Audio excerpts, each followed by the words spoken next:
આ રીતે ઘરે બેઠા જ વજન ઘટાડો।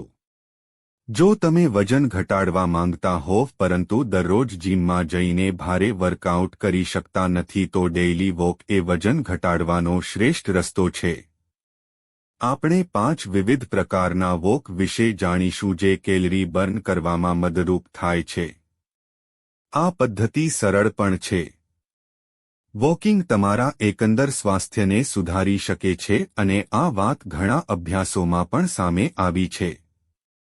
દૈનિક વોક તમને ફિટ રાખવાની સાથે સાથે માનસિક રીતે પણ સ્વસ્થ રાખવામાં મદદરૂપ થાય છે। ચાલવાનો સૌથી મોટો ફાયદો એ છે કે તે તમને શારીરિક તેમજ માનસિક રીતે સક્રિય અનુભવ કરાવે છે અને શરીરના આંતરિક અવયવોને પણ ફાયદો પહોંચાડે છે। આ સાથે તમારે આ માટે કોઈપણ પ્રકારના મશીન કે અન્ય ગેજેટની જરૂર નથી। ચાલો વિવિધ પ્રકારની ચાલવાની રીત વિશે જાણીએ। શરીર, ઉંમર અને લિંગ અનુસાર આદર્શ વજન હોવું ખૂબ જ મહત્વપૂર્ણ છે। ઓછું કે વધુ વજન બંને હાનિકારક છે। જો કે મોટા ભાગના લોકો વધતા વજન અને સ્થૂળતાથી પરેશાન છે। આ માટે સૌ પ્રથમ તમારે તમારા આહાર પર ધ્યાન આપવું પડશે અને શારીરિક પ્રવૃત્તિ પણ વધારવી પડશે જેથી તમે કેલરી બર્ન કરી શકો। દરેક વ્યક્તિ જીમમાં જઈને સ્ટ્રેન્થ ટ્રેનિંગ, કોર એક્સરસાઇઝ અને વેઇટ ટ્રેનિંગ કરી શકતી નથી તેથી શ્રેષ્ઠ રસ્તો એ છે કે દરરોજ ચાલવું જોઈએ। જો કે તમે સરળ રીતે ચાલો તો કેલરી અથવા ચરબી ઝડપથી બર્ન કરી શકતા નથી। વિવિધ રીતે ચાલવાની 5 અલગ અલગ રીતો વિશે જાણીશું જેનાથી તમારું વજન ઘટશે। 1. બ્રિસ્ક વોક કરો। બ્રિસ્ક વોક એ કેલરી બર્ન કરવાનો શ્રેષ્ઠ રસ્તો છે। આ એક એવી પદ્ધતિ છે જેમાં તમે દોડતા નથી અને ધીમી ગતિએ પણ ચાલતા નથી।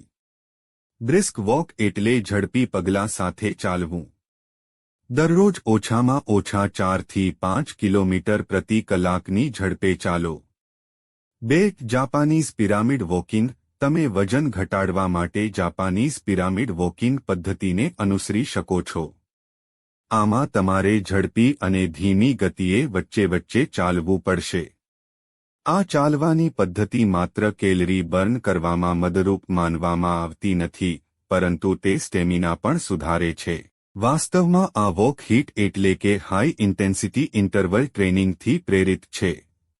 3. વજન લઈને ચાલવું। વજનવાળું ચાલવું વજન ઘટાડવા તેમજ સ્નાયુઓને મજબૂત બનાવવા માટે ખૂબ જ સારું છે એટલે કે તમારે હળવા વજન સાથે ચાલવું પડશે જેથી તમે સરળતાથી કેલરી બર્ન કરી શકો। આ એક પ્રકારની કેલરી બર્ન વર્કઆઉટ છે।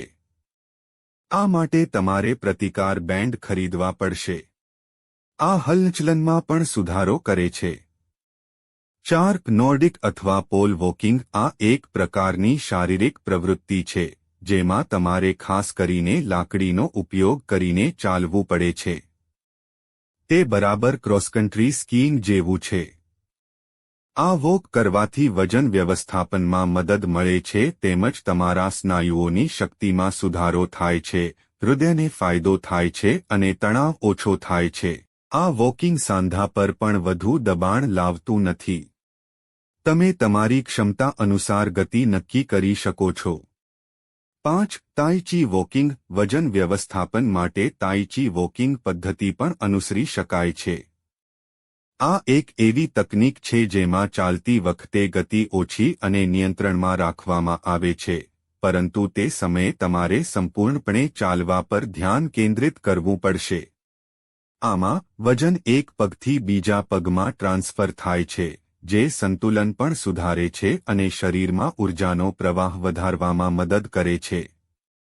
આ ચાલવું વર્તમાન પર સંપૂર્ણપણે ધ્યાન કેન્દ્રિત કરવા પર આધારિત છે। આ તમને ફક્ત શારીરિક રીતે જ સ્વસ્થ રાખતું નથી પરંતુ માનસિક તણાવ પણ ઘટાડે છે।